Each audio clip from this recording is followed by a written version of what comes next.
अस्सलाम वालेकुम, welcome to fine food. Fine food में आज हमने बनाई है रसमलाई। ये रसमलाई आप ज़रूर बनाइएगा। ये रसमलाई आप घर में बनाएंगे, बहुत कम बजट में ढेर सारी रसमलाई आप बना सकते हैं। ये रसमलाई आप मेरे तरीके से बनाएंगे तो बाज़ार की रसमलाई खाना भूल जाएंगे। चलते हैं रेसिपी की तरफ। दूध लिया है मैंने 4 किलो।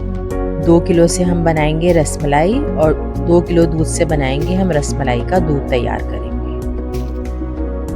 चीनी ली है मैंने 1.5 प्याली। 1 प्याली से हम रसमलाई का शीरा तैयार करेंगे और आधी प्याली हम रसमलाई के दूध में शामिल करेंगे। सिरका लिया है मैंने 4 टेबल स्पून। कॉर्नफ्लावर लिया है मैंने 2 टेबल स्पून। पिस्ते बादाम गार्निश के लिए हैं मैंने, और इलायची पाउडर लिया है मैंने 1/2 टीस्पून। आपके घर मेहमान आ जाएं या आपके बच्चों का मीठा खाने का दिल चाहे तो ये रसमलाई आप घर में बनाएं। ये सारी चीज़ें हर घर में मौजूद होती हैं, आप झटपट ये रसमलाई बना सकते हैं।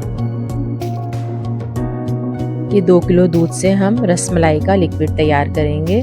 इसे मैंने उबलने के लिए रख दिया है।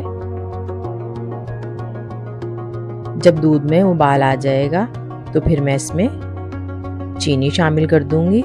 जो मैंने 1/2 प्याली चीनी ली थी, आप अपने टेस्ट के हिसाब से चीनी कम या ज़्यादा कर सकते हैं। और इसमें साथ ही हम इलायची पाउडर शामिल कर देंगे और इसे अच्छी तरह से मिक्स कर लेंगे।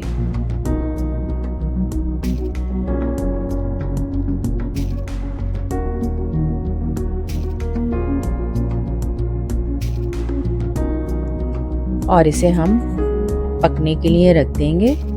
साथ ही इसमें मैं ड्राई फ्रूट शामिल कर दूंगी।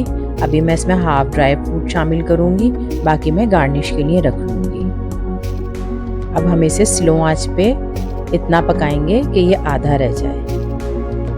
ये बाकी का 2 किलो दूध लिया है मैंने, जिसे मैंने बॉईल कर लिया था, और इसे हम सिरके से फाड़ लेंगे ताकि जिससे हम रसमलाई बनाएं। और इसका टेम्परेचर हम इतना रखेंगे कि हम इसमें उंगली डिप करें तो वो जले ना, बस हमें हल्का सा गरम लगे। इसमें हम थोड़ा थोड़ा सिरका शामिल करते जाएंगे और ये आसानी से दूध फट जाएगा।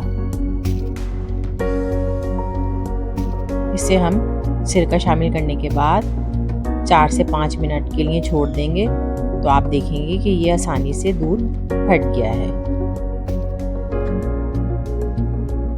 आप देख सकते हैं कि दूध फट गया है। अब मैं इसे मलमल के कपड़े में छान लूंगी।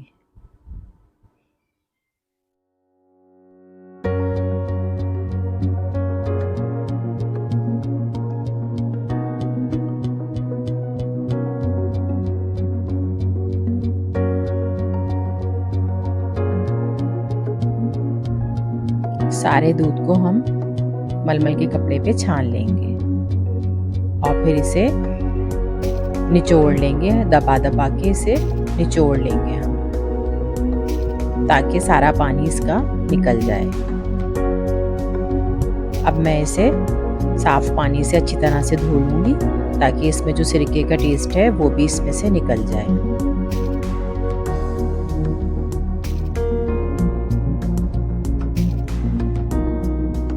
मैंने इसका पानी हाथों की मदद से दबाकर निकाल दिया था। अब मैं इसको वजन रख के इसके ऊपर और इसे आधे घंटे के लिए रख दूंगी। अब हम रसमलाई के दूध को देख लेते हैं, जिसे पकते हुए आधे घंटे से ज़्यादा हो गया था और ये पककर आधा हो गया है। आप देख सकते हैं गाढ़ा हो गया है। अब मैं इसको चूल्हे से उतार के ठंडा होने के लिए रख दूंगी। अब करेंगे हम रसमलाई की तैयारी।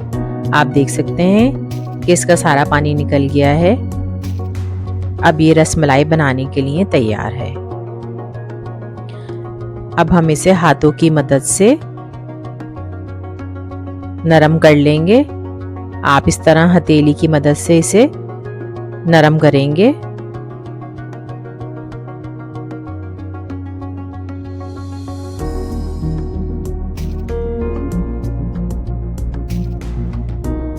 और साथ ही इसमें मैं कॉर्नफ्लावर शामिल कर दूंगी और उसे भी इसमें अच्छी तरह से मिक्स कर लेंगे और हम इसे हथेली की मदद से इतना ज़्यादा नरम करेंगे कि ये अच्छा सा क्रीमी सा इसका टेक्सचर बन जाए।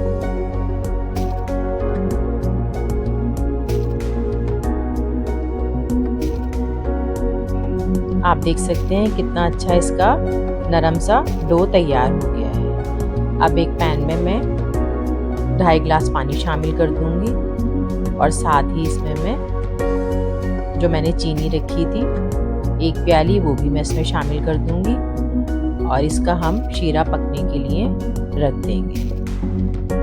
और साथ ही इसमें मैं 2 इलायची भी शामिल कर दूंगी।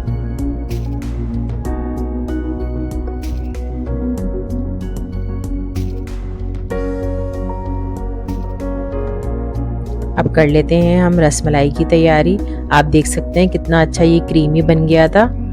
आप जिस शेप में चाहें इसको बना सकते हैं। आप इसे गोल भी बना सकते हैं, आप इसे बॉल की शक्ल में भी बना सकते हैं। मैं इसे थोड़ा गोल शेप में बना रही हूँ और इस तरह से हम सारी रसमलाई तैयार कर लेंगे।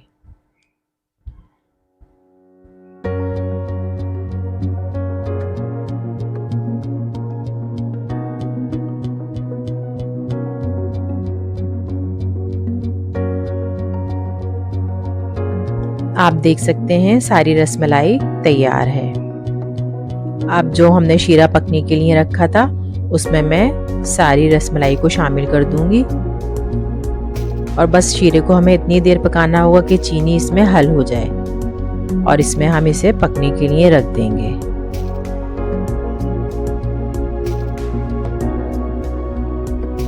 पाँच मिनट के लिए हम एक साइड से पकाएंगे। आप देख सकते हैं 5 मिनट हो गए थे इसे पकते हुए। अब मैं इसे पलट दूंगी और फिर 5 मिनट हम इसे दूसरी साइड से पकाएंगे।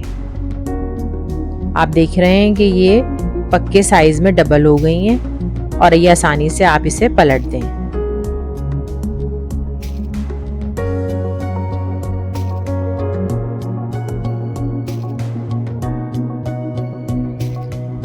एक बर्तन में मैंने बर्फ डाल के पानी को ठंडा कर लिया था। अब मैं तमाम रसमलाई इस ठंडे पानी में डाल दूंगी और इसे हम 5 से 10 मिनट के लिए इसी में रहने देंगे। अब हम कर लेंगे रसमलाई की तैयारी। आप देख सकते हैं कितने अच्छे ये बने हैं इसके रसमलाई के। ये इसे हल्का हल्का सा दबा के और इसे हम मैं एक बाउल में शामिल कर दूंगी। आप देखें कितने अच्छे बने हैं, ये टूटे भी नहीं हैं।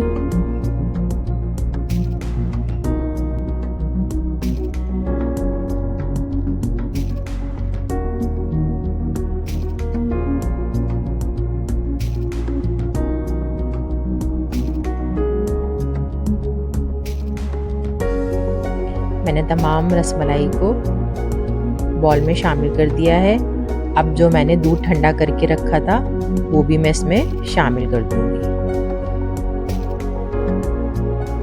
और इसे आप जितना ठंडा करके खाएंगे ये इतनी ही मज़ेदार लगेगी। आप देख सकते हैं कितनी अच्छी बनी है ये बाज़ार से भी ज़्यादा अच्छी बनती है घर में। अब मैं बाकी के बचे हुए ड्राई फ्रूट से इसे गार्निश कर लूँगी। मज़ेदार रसमलाई तैयार है। हम आपके लिए इस तरह की वीडियोस बनाते रहेंगे। हमारे चैनल को सब्सक्राइब करें, वीडियो को लाइक करें, कमेंट्स में अपना फीडबैक ज़रूर दिया करें। अल्लाह हाफ़िज़।